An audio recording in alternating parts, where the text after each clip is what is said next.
what were your views on death prior to this happening? Well, we should explain what happened first, right? Yeah, probably. So, how old are you? Right now, No, well, yeah, right now, I guess. 24. 24, and what happened? So I overdosed on alcohol, got alcohol poisoning, and died in the hospital twice. I was 18, 2011. Nice. Well, whatever. Um, so before this happening, what were your views on death? I mean, I'm not gonna lie, I was super scared to die. I thought about it kind of frequently, and like to just think that not like I mean, no one really knows what happens after you die because you're dead. But like thinking about the fact that there's just no more, like that you can't do what I'm doing right now or anything like that, it just like freaks me out kind of. So you were afraid of death before this? Like you didn't? Yeah, Okay. extremely afraid.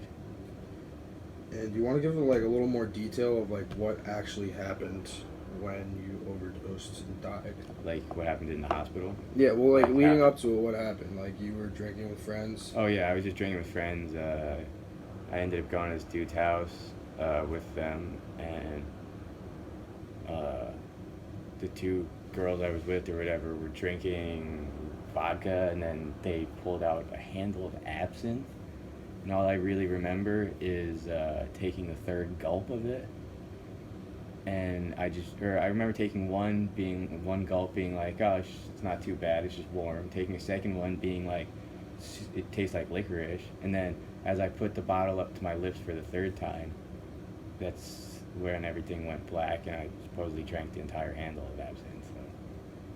So. So were you? Did they take you to the hospital? Yeah. So then after all that, they took me to the hospital at like 8:30 at night because they said I was like super drunk and I wouldn't like move out of the seat. Blah blah blah. Then they went to the hospital. The doctor was like, yeah, he'll be fine.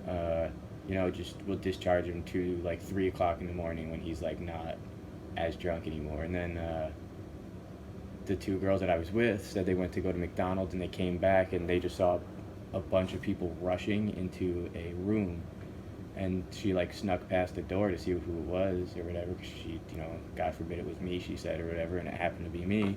And she said they were like ripping my shirt off and like defibrillating me and stuff like that, like with It's like they brought you yeah. back once and then you went flatlined again. Yeah, so they brought me back or whatever. This is all what I was told. Yeah. They brought me back or whatever, and then they said like 10 seconds later everything just started failing again, like my heart stopped again. And they said it took like 30, 40 seconds or something like that to bring me back. And they were like, if I had died again, I would have had like a 3% chance to survive to like come back a third time. Wow. But I didn't end up doing that and then they ended up putting me in a medical coma. So like when you died twice, did you realize it? Like, did it hurt? Like, were you scared at all? No, I had no idea. Like I said, all I remember is putting the absinthe the bottle up to my lips or whatever, and And then then you woke just up in the hospital. I woke up like 4 days later and I didn't even realize it. My best friend's mom was my nurse, and she was bringing in our other best friend from our group or whatever into the hospital because they didn't know what was gonna happen, so they Yeah. were just letting everybody in there to like say like see me or whatever. And I actually just woke up as he was walking in the room, and my other friend's mom was walking in. It was really it was like I don't know, you know. So how did it affect you to know that you died twice due to your own decisions? Like it wasn't anyone else's fault, Yeah. you know? Uh, Like did you change after? Were you different? no, not for a while. I kind of did the same thing for a couple, like 2, 3 weeks. I ended up living with one of those chicks or whatever for like a while, and then I realized that like I have nothing. You know what I mean? Like I had no car. I didn't have really like a place to live. I mean, I was staying at her house, but it was not the ideal situation, I guess you could say. Definitely. So what got you out of like that slump? Like what'd you do after that? Well, my parents told me I had to go to rehab, That'll do it. and that was, terrible 30 days in Minnesota. But then I came to Connecticut afterward, and after I stopped bitching and moaning and complaining and stuff, it wasn't bad, I enjoyed it.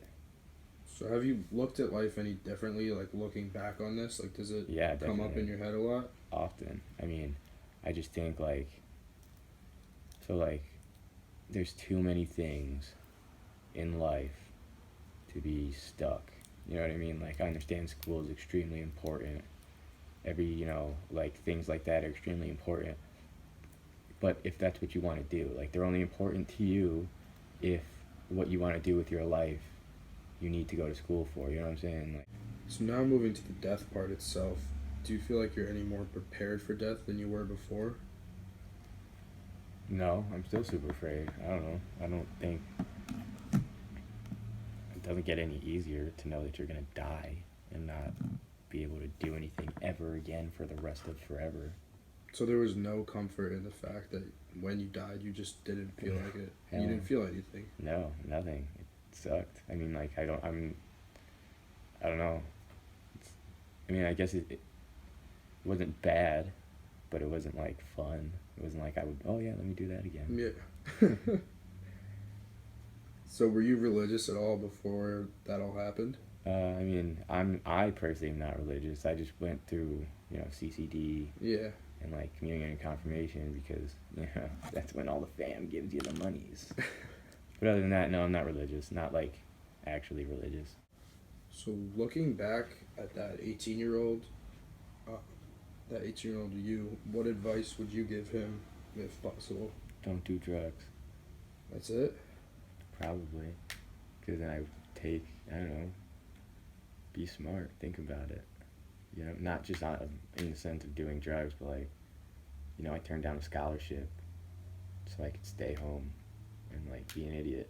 And obviously it didn't get me anywhere, but, you know, just be smart. Think about your future. Don't think too hard about it. Okay. Thank you. Yeah, no problem.